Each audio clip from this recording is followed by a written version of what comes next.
गणित दिलेलं आहे 2.9 सेंटीमीटर त्रिज्या असणाऱ्या वर्तुळात जास्तीत जास्त किती लांबीची जीवा असू शकते. तर सर्वप्रथम तुम्हाला बेसिक गोष्टी माहिती असणं गरजेचं आहे. तर पहिले तर आपण वर्तुळाचा कन्सेप्ट समजून घेऊ की हा समजा वर्तुळ आहे. वर्तुळामध्ये काय असतं की जीवा म्हणजे काय, तर ह्या पॉईंटवरनं ह्या पॉईंटवरती म्हणजे कुठल्याही दोन पॉईंटला जोडणारी रेषा म्हणजे जीवा असते. म्हणजे कुठल्याही पॉईंटवरनं समजा मी इथे जोडलं, सरळ लाईन बरं का, ही वाकडे तिकडे झालेली आहे, तर तेवढं समजून घ्या.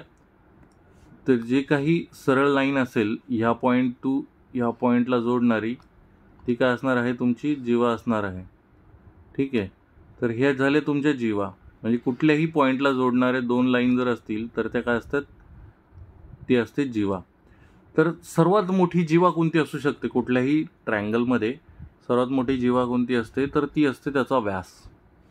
सर्वात मोठी जीवा, वर्तुळाची सर्वात मोठी जीवा असते व्यास. व्यास काय असते, त्रिज्येच्या दुप्पट असते. त्रिज्या असेल त्याच्या दुप्पट असते, दोन पट.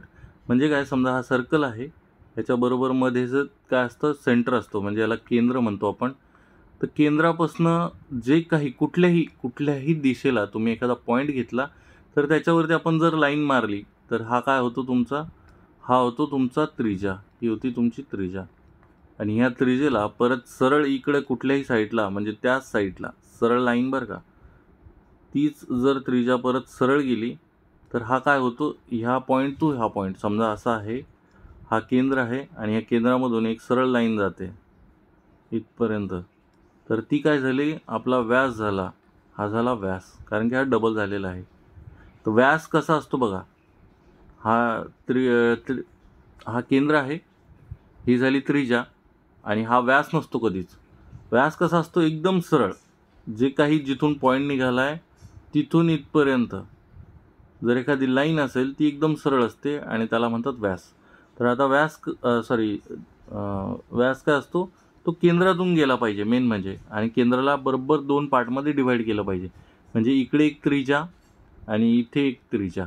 त्रिज्या काय असते बेसिकली, त्रिज्या म्हणजे हा वर्तुळ आहे, तर कुठलाही एक पॉईंट घेतला तुम्ही, त्रिज्या केंद्रकापासनं कुठलाही एक पॉईंट घेतला आणि तो याच्यावरती सोडला तर ती काय होते, त्रिज्या, आणि ती एकदम समान असते. आता हे आपलं वर्तुळ जे आलेलं आहे ते थोडंसं ऑड फिगर आहे, त्याच्यामुळे थोडं समजून घ्या की विचित्र प्रकारचं निघालं आहे, त्याच्यामुळे ती इथे समान दिसणार नाही, पण ॲक्च्युली ह्या जेवढ्या मी लाईन काढत आहेत त्या समान असल्या पाहिजे आयडियली.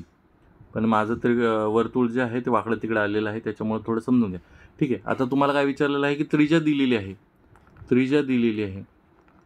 सर्वात मोठी जीवा काय असते, व्यास असते.